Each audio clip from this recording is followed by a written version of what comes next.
అందరికీ నమస్కారం. నేను మీ కిరా కార్పేని. జగన్మోహన్ రెడ్డిని నిద్ర పట్టకుండా చేస్తున్నది, చెమటలు పట్టిస్తున్నది, పూర్తి స్థాయిలో భయపెడుతున్నది 4 అంశాలు. 1 కల్తీ మద్యం, 2 కల్తీ నెయ్యి, 3 32 అక్రమాస్తుల కేసు, 4 బాబాయ్ హత్య.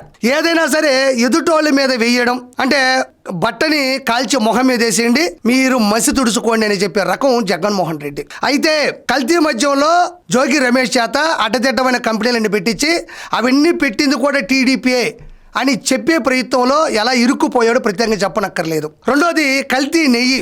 అంటే తిరుమల కొండ మీద జరుగుతున్న ఆల్రెడీ జరిగిన అవినీతి మొత్తాన్ని బయట పెడుతున్నటువంటి బిఆర్ నాయుడు గారి మీద డీప్ ఫేక్ వీడియోలు క్రియేట్ చేసి ఏఐ జనరేట్ చేసి మళ్ళీ ఎలా ఇరుక్కుపోయారో ప్రత్యేకంగా చెప్పనక్కర్లేదు. 32 అక్రమాస్తుల కేసుల్లో నాకు వాటికి సంబంధం లేదని జగన్మోహన్ రెడ్డి అరుస్తున్నప్పటికీ కూడా ఆల్రెడీ 16 నెలలు జైల్లో ఉండి వచ్చినటువంటి పరిస్థితి. 4 ఎప్పుడు మీరు వింటూనే ఉంటారు ఏంటిది అని, బాబాయ్ హత్య కేసు. మార్చి 15, 2019లో వైఎస్ వివేకానంద రెడ్డి గారు స్వయాన వైఎస్ రాజశేఖర రెడ్డి గారికి సోదరుడు, ముఖ్య అనుచరుడు, మృదు స్వభావి, సుదీర్ఘ రాజకీయ చరిత్ర కలిగినటువంటి వ్యక్తి అనుమానాస్పద స్థితిలో ఆయన స్వగృహంలో చనిపోవడం జరిగింది. అయితే దీన్ని అప్పట్లో సిబిఐ ఇన్వెస్టిగేషన్ పంపించడం జరిగింది. గత కొద్ది రోజుల క్రితమే 4 వారాల్లో ఈ విషయానికి సంబంధించి ట్రయల్ కంప్లీట్ చేయమని సుప్రీంకోర్టు ఆదేశాలు జారీ చేయడం జరిగింది. మరి అదే చిన్న విషయం కాదు కదా. 4 వారాల్లో ట్రయల్ కంప్లీట్ చేయమని సుప్రీంకోర్టు ఆదేశాలు జారీ చేయమని చెప్పిన తర్వాత వీళ్ళందరూ కూడా భయపడడం జరిగింది. ఇందులో చాలామంది ఉన్నారు. ఇందులో ముద్దాయిలుగా, నిందితులుగా చాలామంది ఉన్నారు. దస్తగిరి, సునీల్ కుమార్ యాదవ్, ఎర్రగంగిరెడ్డి, వైఎస్ భాస్కర్ రెడ్డి, ఉదయ్ కుమార్ రెడ్డి, శివశంకర్ రెడ్డి, ఉమాశంకర్ రెడ్డి, అవినాష్ రెడ్డి, ఇలా చాలామంది ఉన్నారు. ఇందులో ఇప్పటి ఎంపీ, కడప ఎంపీ అవినాష్ రెడ్డి కూడా ఉండడం గమనార్హం. A4గా దస్తగిరి ఉన్నాడు. కాబట్టి వీళ్ళందరి మీద కూడా అభియోగాలు ఉన్నాయి. వీళ్ళలో కొంతమంది జైలు శిక్ష అనుభవించి ఇప్పుడు బెయిల్ మీద బయటకు వచ్చి కూడా తిరుగుతూ ఉన్నారు. ఈ బాబాయ్ హత్య కేసుకు సంబంధించి ట్రయల్ కంప్లీట్ చేయమని సుప్రీంకోర్టు ఆదేశాలు జారీ చేసిన తర్వాత భయపడుతూ అవినాష్ రెడ్డి ముఖ్య అనుచరుడు వైఎస్ జగన్మోహన్ రెడ్డికి స్వయాన రక్త సంబంధీకుడు, సొంత బంధువు కూడా, ఆయన ఒక ప్రెస్ మీట్ పెట్టాడు. ఏంటో ఒకసారి విందాం. ఈ అంశాన్ని వచ్చే ఎలక్షన్ల వరకు దీన్ని డ్రాగ్ చేయాలా, చంద్రబాబు నాయుడు గారికి మరింత రాజకీయ లబ్ధి చేకూర్చాలా, రాజకీయంగా చంద్రబాబు నాయుడు గారికి ఉపయోగపడాలన్న ఆరాటం తప్ప నిజంగా దీంట్లో న్యాయం కోసం పోరాటం అనేది ఎక్కడా లేదు, ఎక్కడా కనిపించే పరిస్థితి లేదు. ఇక్కడ అవినాష్ రెడ్డి చెప్తున్నాడు, సునీతారెడ్డి గారు లేకపోతే ఆయనకు సంబంధించినటువంటి మనుషులు కేవలం చంద్రబాబు నాయుడు గారి యొక్క రాజకీయ లబ్ధి కోసం, మళ్ళీ సీఎంగా చేయడం కోసం 2029 ఎలక్షన్స్ వరకు దీన్ని డ్రాగ్ చేస్తారే తప్ప ఇందులో ఆరాటం తప్ప, పోరాటం తప్ప, మీ ఆరాటం ఉంది, మీరు అనుకున్న పోరాటం ఉందా కానీ దాంట్లో నిజాలు లేవని చెప్తున్నాడు. ఇక్కడ సునీతారెడ్డి గారికి స్వయాన తండ్రి వైఎస్ వివేకానంద రెడ్డి గారు, ఆయన స్వయాన వైఎస్ రాజశేఖర రెడ్డి గారికి సోదరుడు, ముఖ్య అనుచరుడు, మృదు స్వభావి, ఒకసారి ఎమ్మెల్యే, మినిస్టరు, 2 సార్లు ఎంపీ అయినటువంటి ముఖ్య నేత, జననాయకుడు ఆయన. అలాంటి వ్యక్తిని సొంత ఇంటిలోనే నరికి చంపితే అది చూసినటువంటి సునీతారెడ్డి గారు సిబిఐ ఇన్వెస్టిగేషన్ ద్వారా పోరాడుతూ ఉన్నారు. తన తండ్రిని ఎవరు చంపారు, ఎందుకు చంపారు, అంత కిరాతకంగా ఎందుకు చంపాల్సి వచ్చింది, మా నాన్న చావుకి న్యాయం కావాలి, నా పోరాటం ఇప్పట్లో ఆగదు, ఆవిడకి తెలిసిన కొన్ని నిజాలు కూడా చెప్పడం జరిగింది. దానికి చంద్రబాబు నాయుడు గారి యొక్క రాజకీయాలకి ఎందుకు ఆపాదిస్తున్నారు, ఎందుకు అనుసంధానం చేస్తున్నారు? ఆయన అంటే ఆవిడ తన తండ్రిని కోల్పోతే తన తండ్రిని ఎవరు చంపారు అని తెలుసుకోవడం కూడా తప్ప, తన తండ్రిని ఎవరు చంపారో వాళ్ళకి శిక్ష విధించండి అని ప్రాధేయపడుతూ సిబిఐ ఇన్వెస్టిగేషన్ ద్వారా నిద్రాహారాలు మాని నడి రోడ్ల మీద తిరుగుతూ కోర్టు మెట్లు ఎక్కుతూ ఉంటే ఒక మహిళ చంద్రబాబు నాయుడు గారి యొక్క రాజకీయ చరిత్రకి, చంద్రబాబు నాయుడు గారి యొక్క భవిష్యత్తుకి దీనికి ఆపాదించడం ఎంతవరకు సమంజసమని నేను ఈరోజు అవినాష్ రెడ్డిని అడుగుతున్నా.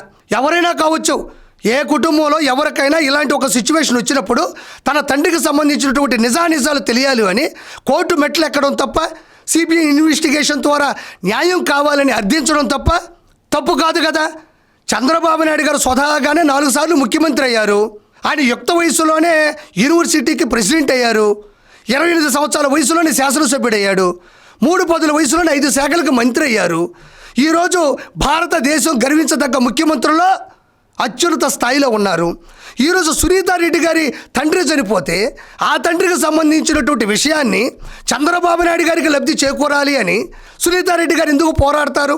ఏ కన్న తండ్రికైనా ఇలాంటి కసాయి మనుషుల మధ్యన ఇంత దారుణం జరిగితే ఇంకొక రాజకీయ పార్టీకి ప్లస్ అవ్వాలని కోరుకుంటారా? సునీతారెడ్డి గారి గురించి పక్కన పెట్టు, మరి వైఎస్ షర్మిలారెడ్డి గారు ఏం మాట్లాడారు?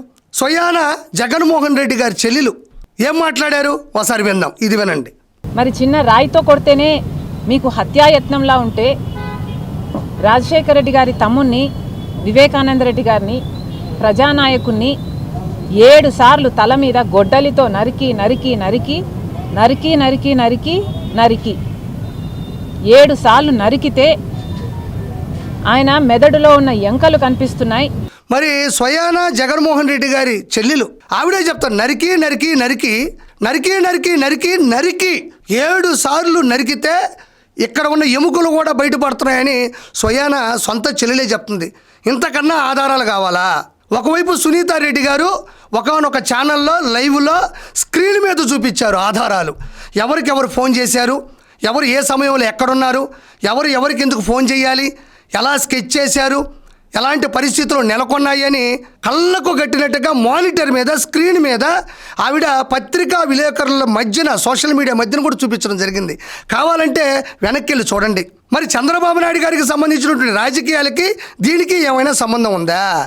నేను ఈ పాయింట్ అడుగుతున్నా. నేను ఇంకో రెండో పాయింట్ అడుగుతున్నా. చంద్రబాబు నాయుడు గారి విషయం పక్కన పెట్టేసేయండి, స్వయానా చెల్లెలు మాట్లాడుతుంది. 2 చెల్లెలు మాట్లాడుతున్నారు, సునీతారెడ్డి గారు, షర్మిలారెడ్డి గారు. వీళ్ళిద్దరికీ సమాధానం చెప్పే దమ్ము ధైర్యం అవినాష్ రెడ్డి కొందని ప్రశ్నిస్తుండ. మరి ఈరోజు ఈ అవినాష్ రెడ్డి A8గా ఉన్నాడు, మరి A4గా ఉన్నటువంటి దస్తగిరి కడప జైల్లో ఉండేటప్పుడు శివశంకర్ రెడ్డి గారి కుమారుడు చైతన్యారెడ్డి, డాక్టర్ చైతన్యారెడ్డి లోపలికి వెళ్ళి మెడికల్ సర్వీస్ పేరుతో లోపలికి వెళ్ళి A4గా ఉండేటువంటి దస్తగిరిని ఎందుకు బెదిరించాడు? మీరు తప్పు చేయకపోతే చైతన్యారెడ్డి లోపల పంపించి దస్తగిరిని ఎందుకు బెదిరించాలి, ఎందుకు భయపెట్టాలి, ఎందుకు వార్నింగ్ ఇవ్వాలి? ఎందుకంటే మీరు అందులో ఉన్నారు కాబట్టి, కీలక సభ్యులు కాబట్టి, కీలక ముద్దాయిలు కాబట్టి, నేరం మీ మీద మోపబడి ఉంది కాబట్టి. మరి ఈరోజు వైఎస్ వివేకానంద రెడ్డి గారికి పర్సనల్ డ్రైవర్ నారాయణ యాదవ్ ఎందుకు చనిపోయాడు? ఇంట్లో పనోడు రంగయ్య ఎందుకు చనిపోయాడు? కె శ్రీనివాసులు రెడ్డి ఇంకొక పనోడు, ఆయన ఎందుకు చనిపోయాడు?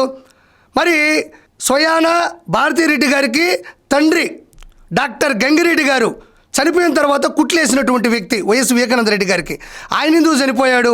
ఆయనకి అనుచరుడిగా వెళ్ళి అసిస్టెంట్గా పనిచేసినటువంటి డాక్టర్ అభిషేక్ రెడ్డి చిత్ర విచిత్రమైన వ్యాధితో అనుమానాస్పద స్థితిలో ఎందుకు చనిపోయాడు అని ఈరోజు నేను ప్రశ్నిస్తుండా. దీనికి రిలేటెడ్గా ఉన్న అందరూ కూడా ఈరోజు భూమి మీద లేరు. వాళ్ళందరూ ఎక్కడికి పోయారు?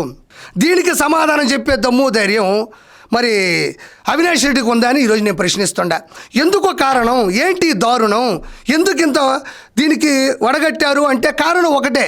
2019లో కడప ఎంపీ సీటు అంటే 2 సార్లు ఎంపీగా పనిచేసినట్టు వైఎస్ వివేకానంద రెడ్డి గారికి 2019లో ఎంపీ సీట్ అడిగితే అడ్డుగా వస్తున్నాడు, తనకు ఎంపీ సీటు కావాలి కదా అని చెప్పేసి ఈ అవినాష్ రెడ్డే ఆయన్ని కడతేర్చారు అనేది కొన్ని అభియోగాలు ఉన్నాయి. ఖచ్చితంగా ఈరోజు సిబిఐ ఇన్వెస్టిగేషన్లో సుప్రీంకోర్టు సాక్షిగా ఏదో ఒక రోజు శిక్ష పడే అవకాశం ఉంది. ఖచ్చితంగా నిజాలు బయటపడతారని నేను మనస్ఫూర్తిగా మీకు చెప్తున్నా. ఇది కాకుండా మరి అంతమంది అనుమానాస్పద స్థితిలో ఎందుకు మరణించారు అంటే ఇంట్లో పని మనుషులు చనిపోయారు, డ్రైవర్లు చనిపోయారు, కుట్లేసిన వ్యక్తి చనిపోయారు, అసిస్టెంట్గా వెళ్ళిన వ్యక్తి చనిపోయారు. వీళ్ళెవరూ ఈరోజు భూమి మీద లేరు. అదే A4లో ఉండేటువంటి దస్తగిరి రీకన్స్ట్రక్షన్ చూపించాడు. స్వయాన వైఎస్ వివేకానంద రెడ్డి గారిని మేము ఎలా చంపామో తెలుసా అని గడియేసే కాడి నుంచి లోపలికి వెళ్ళి బాత్రూమ్ దగ్గర నుంచి మంచం కాడి నుంచి డైనింగ్ హాల్ నుంచి కూర్చున్నట్టు ఈచ్ అండ్ ఎవ్రీ పాయింట్ని చాలా నీట్గా కథా స్క్రీన్ ప్లే దర్శకత్వం చేసి చూపించాడు. ఇవన్నీ నిజాలు కదా. తను బయటకు వచ్చినట్టు చెప్తున్నాడు, ఇది చేయించింది ఎవరో కాదని కూడా చెప్తున్నారు. దీనికి ఎందుకు మీరు మాట్లాడట్లేదు? అంత దమ్ము ధైర్యం మీకు ఎందుకు లేదనేది ఈరోజు ప్రశ్నిస్తుండా. మరి ఆ రోజు వైఎస్ వివేకానంద రెడ్డి గారు చనిపోయిన తర్వాత ఫస్ట్ గుండెపోటు అని ప్రచారం చేసినటువంటి ఛానల్ సాక్షి ఛానల్లోనే వచ్చింది. మొదటగా వచ్చింది సాక్షి ఛానల్లోనే. రెండోసారి వచ్చింది ఇది గుండెపోటు కాదు, గొడ్డలు వేటు అని అందరికీ తెలిసిపోయింది, దీన్ని ఇప్పుడు ఏం చేయాలో తెలియట్లేదు, దీన్ని కొంచెం మ్యాటర్ డైవర్ట్ చేయాలి అని చంద్రబాబు నాయుడు గారికి ఆపాదించడం జరిగింది. ఒకసారి అది కూడా వినండి, ఆ వీడియో కూడా. 3 చోట్ల చూస్తే 3 చోట్ల ఒకే ఒక వ్యక్తి కనిపిస్తాడు, చంద్రబాబు నాయుడు గారు. నాన్నగారు ప్రతిపక్షంలో ఉన్నప్పుడు రాజారెడ్డిగా అబ్బం ఇక్కడ గమనించండి, పాపం అప్పటి వరకు అన్న నిజ స్వరూపం తెలియదు, అన్న అరాచకం తెలియదు, అన్న అధికారం కోసం పదవుల కోసం ఎంతకైనా దిగజారుతాడు అన్న విషయం చెల్లెళ్ళిద్దరికి తెలియదు కాబట్టి అమాయకంగా వింటూ ఉన్నారు. చంద్రబాబు నాయుడు గారి గురించి ఆయన ఆపాదిస్తూ ఆయనకు అనుసంధానం చేస్తూ అన్ని చోట్ల చంద్రబాబు నాయుడు గారు ఉన్నారు అని చెబుతుంటే వాళ్ళు ఆ బాధలోనో చనిపోయిన భయంలోనో ఏదో అమాయకంగా వింటున్నారు తప్ప ఈరోజు నిజాలు తెలిసాయి కాబట్టి అతనితో వీళ్ళిద్దరు ఎవరూ లేరు. సొంత అమ్మాయి ఎలాగూ లేదు, వీళ్ళిద్దరూ ఎప్పుడు కూడా లేరు. ఈరోజు కూడా అక్కడ మాట్లాడుతున్నది వినండి. చంద్రబాబు నాయుడు నాన్నగారు హెలికాప్టర్ క్రాష్ చనిపోయినప్పుడు అసెంబ్లీలో అన్న మాటలు చంద్రబాబు నాయుడు గారు. ఇక్కడ ప్రజలు బాగా గమనించాల్సిన విషయం ఒకటి ఉంది. ఫస్ట్ గుండెపోటు సాక్షి ఛానల్లో వచ్చింది, జనాలకు తెలిసిపోతుంది అని భయం వేసినప్పుడు గొడ్డలి వేటు. చంద్రబాబు నాయుడు గారు 3 అంశాల్లో ఉన్నాయని చెప్తున్నాడు. అసలు చనిపోయిన వెంటనే దాని మీద ఎలాంటి విచారణ జరపలేదు, కేసు ఫైల్ అవ్వలేదు, ఎలాంటి పూర్తి స్థాయిలో నిరూపణలు లేవు, ఆధారాలు లేవు. వెంటనే బయటకు వచ్చి రాజకీయ లబ్ధి కోసం, రాజకీయ పదవుల కోసం, రాజకీయ అధికార ఆకాంక్ష కోసం, ఆశల కోసం, ఆశయం కోసం వెంటనే చంద్రబాబు నాయుడు గారి గురించి చెప్పేయడమే. నేను ప్రత్యేకంగా చెప్పనక్కర్లేదు. జగన్మోహన్ రెడ్డి ఎలాంటి వాడు అంటే వరదొచ్చినా, దాని ద్వారా బురదొచ్చినా, దాని ద్వారా దురదొచ్చినా చంద్రబాబు నాయుడు గారే కారణం అని చెప్పేటువంటి ఈ వ్యక్తి సొంత బాబాయ్ చనిపోతే కనీసం బాధ లేకుండా, కళ్ళల్లో నీళ్లు లేకుండా ఇంత స్క్రిప్టు రాసుకొని చంద్రబాబు నాయుడు గారి మీద దోసేటువంటి ప్రయత్నం చేస్తున్నాడు. ప్రజలారా, ఆ రోజుల్లో చూడండి ఇది ఎలా మాట్లాడుతున్నాడో చూడండి. విచారణ జరపలేదు, వివరణ లేదు, ఏం జరిగిందో ఎవరికీ తెలియదు. బాబాయ్ చనిపోయాడు, మా బాబాయ్ మాకు చాలా ఇష్టం, నాకు తండ్రి తర్వాత తండ్రి లాంటి వాడు, రాజకీయాల్లో మంచి సలహాలు ఇచ్చినవాడు, మా కుటుంబాన్ని దేవుళ్ళ చూసుకున్నవాడు, ఆయన లాంటి వాడు పోయాడని కన్నీరు మున్నీరు అవ్వాల్సిన సందర్భం ఖచ్చితంగా సిబిఐ ఎంక్వైరీ వేయాలి, మా బాబాయ్కి ఖచ్చితంగా న్యాయం జరగాలి, మా బాబాయ్ మంచివాడు ఎందుకు ఇలా చంపారు అని చెప్పాలి తప్ప చంద్రబాబు నాయుడు గారు చేశారు, చంద్రబాబు నాయుడు గారు ముందుగా చెప్పారు అని ఎట్లా అయినా సరే చంద్రబాబు నాయుడు గారిని బ్లేమ్ చేసి ఇతను గద్దె ఎక్కాలన్న ఒక సామెత తప్ప అక్కడ ఎక్కడైనా నిజాలు ఉన్నాయా? ఈరోజు ఏమైంది?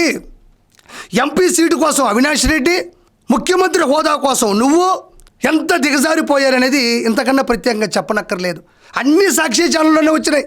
గుండెపోటు, గొడ్డల వేటు చంద్రబాబు నాయుడు గారే చేశారు. మొత్తం సునీతారెడ్డి గారు చంద్రబాబు నాయుడు గారి కోసమే పనిచేస్తున్నారు.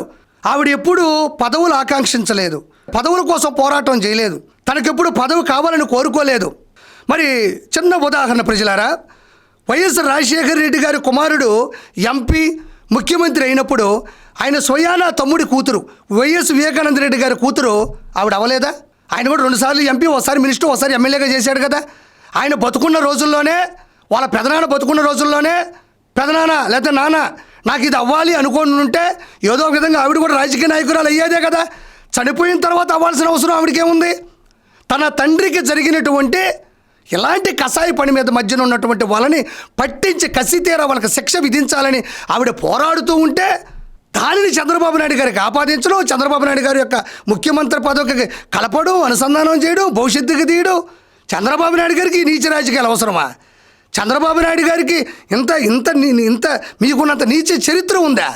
మీ అంత నీచులా? ఒకసారి ఇది కూడా వినండి. నేను భగవంతుని కూడా గడిచిన 4-5 సంవత్సరాలుగా అడుగుతా ఉన్నా, తప్పకుండా వాస్తవం అనేది ఒక రోజు బయటకు వస్తుంది. Justice and truth will definitely prevail. ఇక్కడ భగవంతుని కోరుకుంటున్నా అంటున్నారు ప్రజలారా వీళ్ళందరూ కూడా. మరి 2019 మార్చి 15వ తారీఖు స్వయాన వైఎస్ వివేకానంద రెడ్డి గారు, వీళ్ళ సొంత బంధువు, వీళ్ళ రక్త సంబంధికులు బాబాయ్ అయినటువంటి వ్యక్తి చనిపోయాడు. మీరు ఎలాగో అధికారంలో లేరు అని చెప్పుకునేటువంటి వ్యక్తులు మరి 2019 ఎలక్షన్స్లో గెలిచిన తర్వాత 22 లోక్సభ స్థానాలు, 151 శాసనసభ స్థానాలు ప్రజలు మీకు పట్టం కట్టినప్పుడు, మీ ప్రభుత్వం మీ చేతిలోనే ఉన్నప్పుడు, ఎక్కడో ఉండే కాదంబరి జత్వాని గేటెడ్ కమ్యూనిటీలో ముంబైలో ఉంటే ముగ్గురు ఐపీఎస్లు పంపించి అమ్మాయిని తీసుకొని వచ్చి ఇక్కడ చిత్రహింసలు పెట్టిన మీరు, మీ బాబాయ్ కేసులో ఉండేటువంటి ఏదైతే మర్మం దాగి ఉందో, ఏదైతే సీక్రెట్ దాగి ఉందో, ఆయన ఎలా చనిపోయాడో మరి మీరెందుకు కనిపెట్టలేకపోయారు? సిబిఐ ఇన్వెస్టిగేషన్ ద్వారా లేదా ఇంకొక ఇన్వెస్టిగేషన్ ద్వారా మీ బాబాయ్కి న్యాయం మీరు ఎందుకు చేయలేకపోయారు? మీ చేతిలోనే ప్రభుత్వం ఉంది, మీ చేతిలోనే పోలీస్ డిపార్ట్మెంట్ ఉంది, మీ చేతిలో 151 మంది ఎమ్మెల్యేలు, 22 మంది ఎంపీలు ఉన్నారు, గట్టిగా గెలిచారు, ఘనంగా గెలిచారు. అలాంటి సందర్భాల్లో మీ బాబాయ్కి మీరు ఎందుకు న్యాయం చేయలేదు? ఎందుకు చేయలేదు అంటే న్యాయం చేయాల్సి వస్తే మీరు లోపలికి వెళ్ళిపోతారు కాబట్టి, ఆయనకి న్యాయం జరగాలి అంటే అన్యాయం చేసిన మీరు లోపలికి వెళ్తారు కాబట్టి ఈ రోజుకి కూడా దాని మీద ప్రెజర్ చేయట్లేదు. ఒకటే ఒక మాట, ఏ రోజైనా మీరు మీ జీవితంలో మీ బాబాయ్ చనిపోయాడని తెలిసినప్పుడు ఒక్కసారైనా ఆ బాధ మీ ముఖంలో కనబడిందా? ఏ రోజైనా మీ కళ్ళల్లో ఆ బాధ కనబడిందా? కన్నీళ్ళు బయటకు వచ్చాయా? ఎంతసేపు మీ రాజకీయ లబ్ధి కోసం ఆయన్ని కడతీర్చారే తప్ప మీ ఎంపీ సీట్ల కోసం, ముఖ్యమంత్రి సీట్ల కోసం మంచి సలహాలు ఇస్తున్నాడు, లేదంటే ఆయన ఆస్తులకు సంబంధించినటువంటి షేర్ల కోసం తప్ప ఆయన కడతీర్చినటువంటి కషాయ మనుషులు ఎవరైనా ఉన్నారంటే మీరే. ఖచ్చితంగా ధర్మం అనేది ఎప్పటికైనా 4 పాదాల మీద నడుస్తుంది. మీకు ఖచ్చితంగా శిక్ష పడుతుంది, మీరు ఖచ్చితంగా అనుభవించి తీరతారు. అటు షర్మిలారెడ్డి గారైనా ఇటు సునీతారెడ్డి గారైనా కోరుకునేది ఒకటే, మా బాబాయ్ మంచివారు, ఆయన ఎవరికి ఇసుమంతా కూడా అన్యాయం చేయలేదు, ఇబ్బంది పెట్టలేదు, అనవసరంగా చంపేశారు, కసితీర చంపేశారు, ఆ కఠినమైన శిక్షలు విధించాలని కోరుకుంటున్నారు. 100% మీరు శిక్ష అర్హులు అవుతారని మనస్ఫూర్తిగా కోరుకుంటూ నేను కిరాకార్పిని.